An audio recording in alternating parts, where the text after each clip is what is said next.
the zero cash lifestyle. So what is the zero cash lifestyle? Let me first start off by saying this lifestyle isn't for everyone. I don't believe everyone should try it.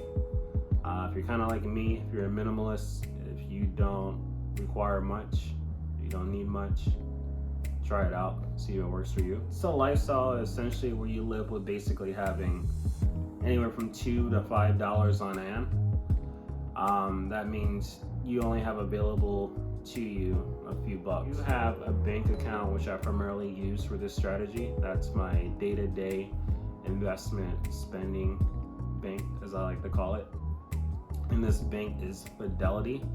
I do have several accounts with Fidelity, but there's 3 main accounts that I pay attention to. The reason why I picked Fidelity, I do have an S Corp and another business as well. It has an adjacent login. Everything is done. There are other accounts as well with other banks, but I primarily use Fidelity. And I use that bank to collect the royalties from software I created for other companies. So currently, right now in my checking account, I believe I have a little over $1, maybe a little less, and that's completely fine with me. So to show you I do indeed live this lifestyle, let's go ahead and log into Fidelity and let's see what we have.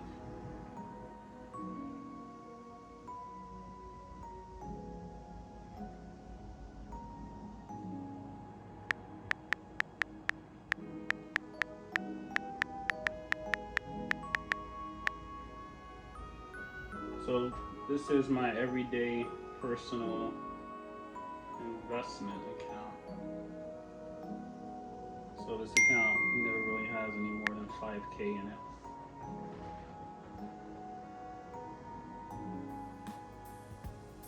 So let's start off with account 1, which is at -$2, even less than what I said.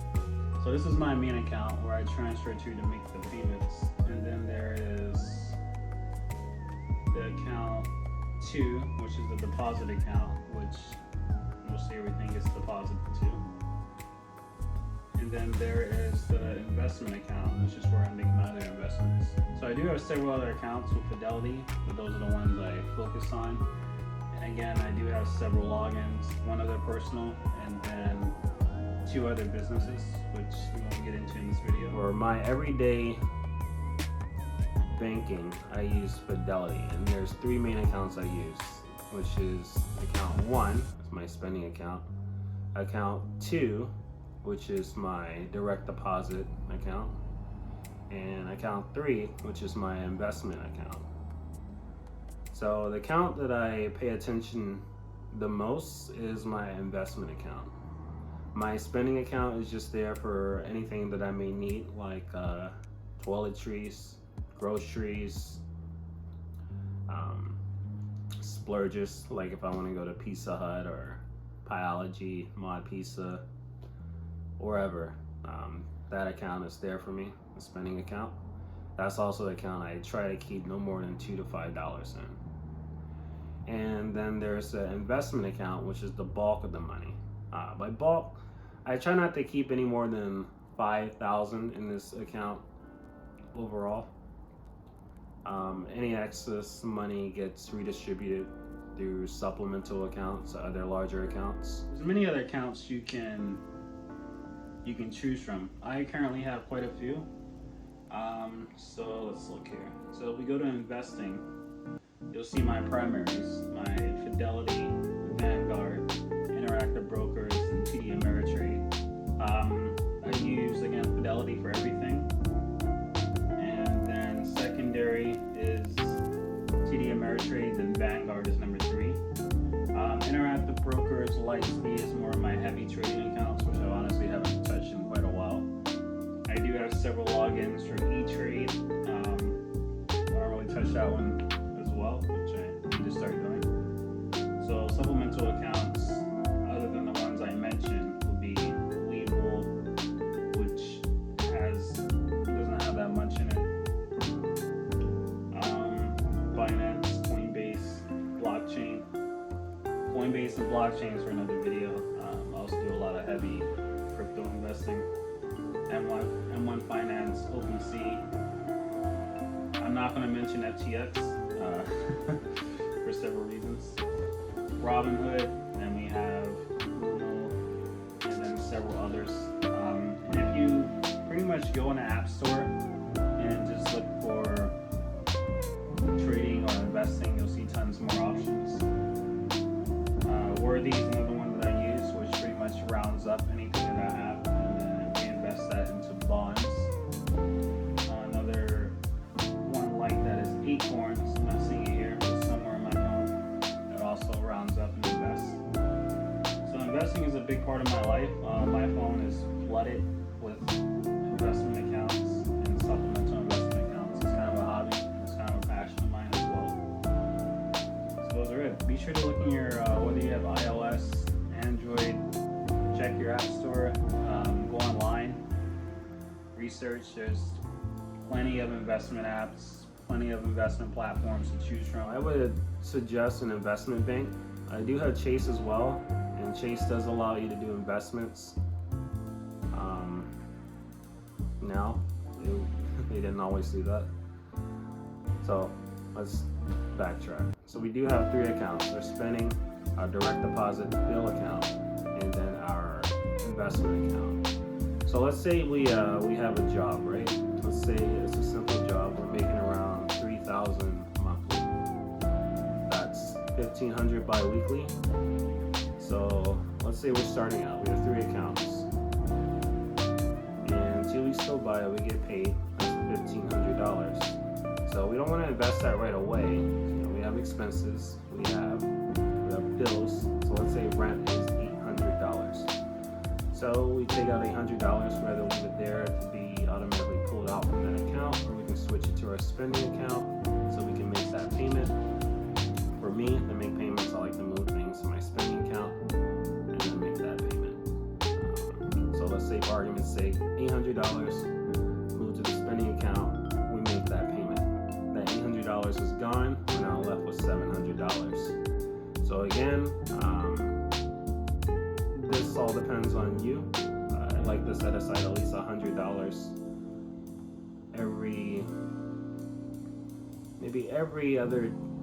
every other week, so bi-weekly, for groceries. I eat a lot, so we're gonna take $100 and keep it there, and we're just gonna take $600 and move that to the investment account. So once it's in the investment account, what we're gonna do is immediately invest that money.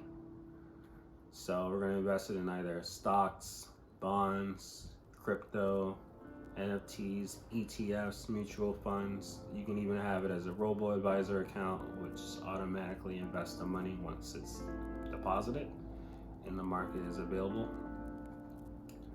I choose to make my investments by myself in this particular account. So once I deposit it in the account, I do my research on particular stocks that I may want to buy. It's usually always stock for me.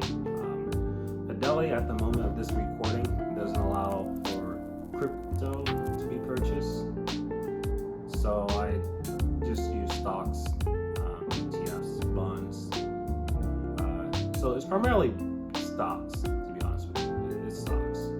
So that $600 that I just deposited, I'm going to invest it in stocks.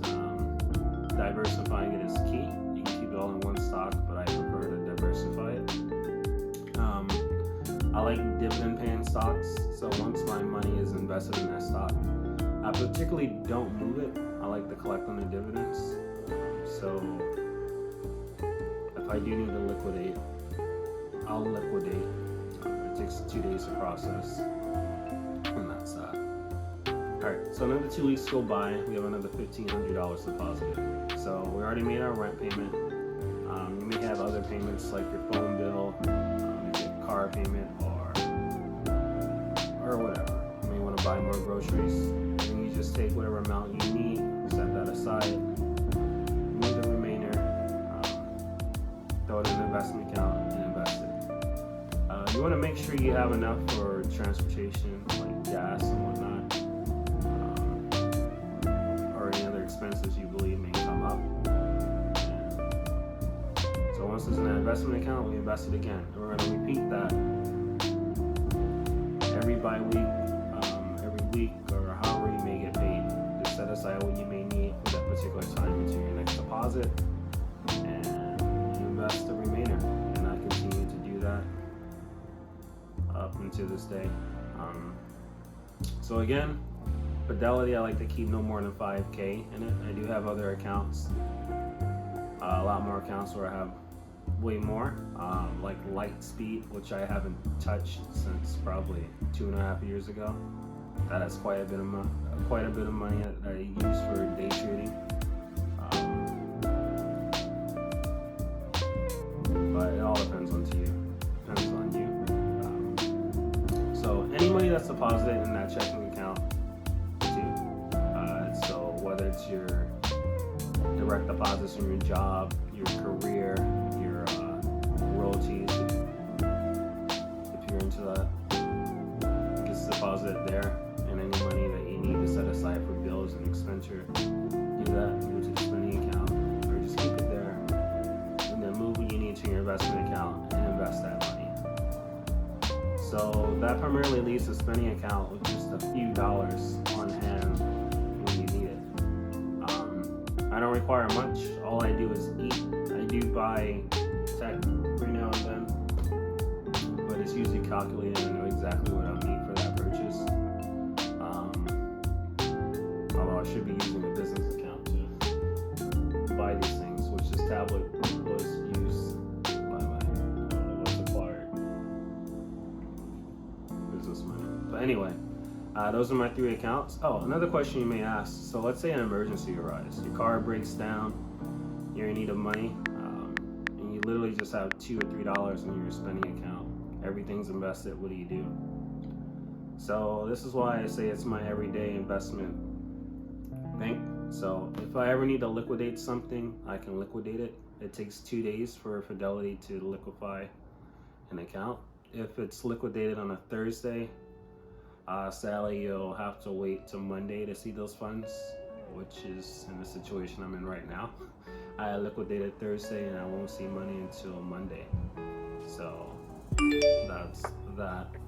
If you're in a situation where you need the money now, I recommend having money available to you in other accounts. Maybe you have a 4th account or a 5th account set aside where you have a bit of a rainy day fund. So if you need to immediately settle something that may need immediate cash, you can do that. Otherwise, these 3 accounts are it. That's it. Spending, your direct deposit bill account, and then your investment account. I do have it more detailed online at kodoninja.com. You can actually find the article, the Zero Cash Lifestyle. It should be posted at the time of this posting. So I hope you enjoyed this video. If I left out anything, let me know. I'll make a part 2. Be sure to like, comment, subscribe, and thank you. Thanks for joining me.